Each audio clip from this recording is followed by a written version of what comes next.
School class 8 हम भारत की उसका अतीत भाग 2 का 11 लेसन पढ़ रहे थे। राष्ट्रीय आंदोलन का संगठन, जिसमें 1870 से और 1947 देश जब आज़ाद हुआ था उनके बीच में जो आंदोलन हुए थे उनके बारे में पढ़ रहे थे।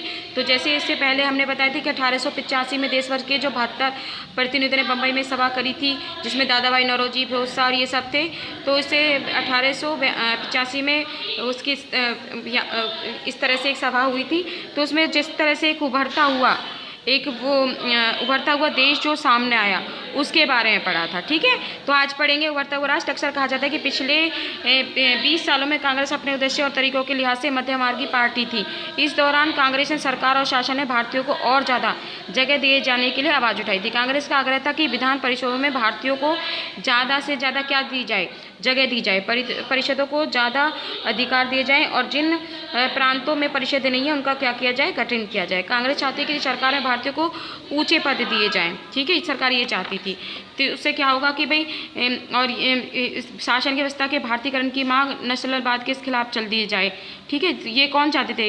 ये अंग्रेज चाहते थे कि भारतीयों को जिम्मेदारी भरे पद नहीं दिए जा सकते, तो क्योंकि अंग्रेज अफसर अपने भारी भरकम वेतन का एक बड़ा हिस्सा ब्रिटेन भेज रहे थे, तो इसलिए वो ये चाहते थे कि भारतीयकरण से यहाँ की धन संपत्ति कुछ हद तक भारत में रुकने लगेगी अगर भारतीयों को नौकरी दे दी जाएगी। तो भारतीयों की मांग थी कि न्यायपालिका और कार्यपालिका से अलग अलग किया जाए, यानी कि न्यायपालिका और कार्यपालिका को क्या किया जाए, अलग कर दिया जाए।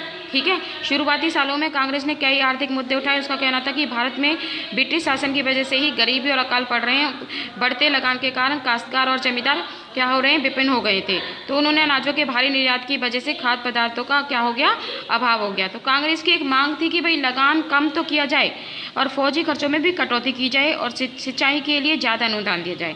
भाई जो फौजी को खर्चे हो रहे हैं उनमें कटौती कर दी जाए और लगान जो है कम मात्रा में लिया जाए। ठीक है, तो इस तरह से ये कांग्रेस की पूरी तरह से ये मांग थी। उसके बाद है कि स्वतंत्रता मेरा जन्मसिद्ध अधिकार है। ये किसका वो था?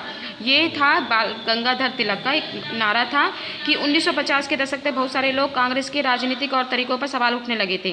बंगाल, पंजाब, राज्य में बिपिन चंद्र पाल, बाल गंगाधर तिलक और लाला लाजपत राय।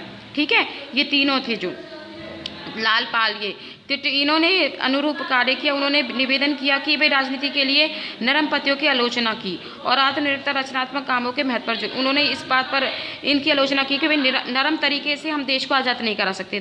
तो लोगों को सरकार के नेक इरादों में नहीं बल्कि अपनी ताकत पर भरोसा करना चाहिए। तो लोगों को स्वराज्य के लिए लड़ना चाहिए। वो ये चाहते थे कि भाई आराम से हमें अपना देश आज़ाद नहीं हो सकता, इसलिए हमें उन्होंने ताकत पर जोर दिया था। तिलक ने नारा दिया था कि स्वतंत्रता मेरा जन्मसिद्ध अधिकार है और इसे मैं लेकर आऊँगा। यानी तिलक जी कहते थे कि भाई स्वतंत्रता प्राप्त करना मेरा अधिकार है और मैं इसको लेकर आऊँगा।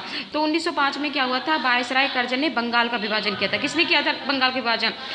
लॉर्ड कर्जन ने। ठीक है, उस वक्त बंगाल ब्रिटिश भारत का सबसे बड़ा प्रांत था, यानी कि सबसे बड़ा वो था हमारे देश का। बिहार और उड़ीसा के कुछ भाग इसी समय बंगाल का हिस्सा था। अंग्रेजों का कहना था कि प्रशासकीय सुविधा को ध्यान में रखते हुए बंगाल का बंटवारा करना चाहिए, उसका सुविधा मिलने वाली थी और इसके ताल्लुक अंग्रेजों ने और व्यापारियों के फायदे थे। लेकिन सरकार ने गैर बंगाली इलाकों को अलग करने की बजाय पूर्वी जो भाग थे उनको अलग कर दिया और उसमें किस में मिला दिया, असम में मिला दिया।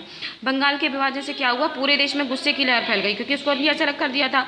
तो मध्य मार्गी और आमूल परिवर्तनवादी कांग्रेस के सभी धड़ों ने इसका विरोध किया और विशाल जनसभा का क्या किया, आंदोलन किया और जुलूस निकाले गए। जन प्रतिरोध के नए नए रास्ते ढूंढे गए। संघर्ष उपजाऊ से स्वदेशी आंदोलन के नाम से जाना जाने लगा। ठीक है, तो इस तरह से बंगाल का विभाजन हुआ और स्वदेशी आंदोलन ने ब्रिटिश शासन पर विरोध किया और स्वयं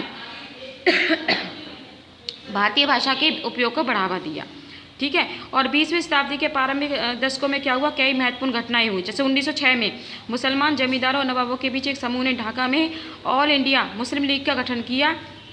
बंगाल विभाजन की व्यवस्था की गई और 1909 में सरकार ने ये मांग मान ली। ठीक है, और 1907 में क्या हुआ, कांग्रेस टूट गई और मध्य मार्गी घृणा बहिष्कार की राजनीति के विरुद्ध था। इन लोगों का मानना था कि इसके लिए बल प्रयोग की आवश्यकता है, जो सही नहीं है। संगठन टूटने के बाद क्या हुआ, कांग्रेस का मध्य मार्गी का दबदबा बन गया जबकि तिलक के अनुयायी बाहर से काम करने लगे थे। ठीक है, तो इस तरह तिलक जी ने और लाला लाजपत राय ने इस बात पर जोर दिया कि भाई वो जाने माने राष्ट्रवादी नेता माने जाते थे। तो उन्होंने ये बात की कि भाई हमारा जो अधिकार है अपने उसको प्राप्त करने के लिए। ठीक है, उसके बाद आपका आता है जन राष्ट्रवाद का उदय। इसे कल पढ़ेंगे, नेक्स्ट क्लास में पढ़ेंगे। बाकी आप पहले इस लेसन को जितना पढ़ा है उसको अच्छी तरह से रीड करें।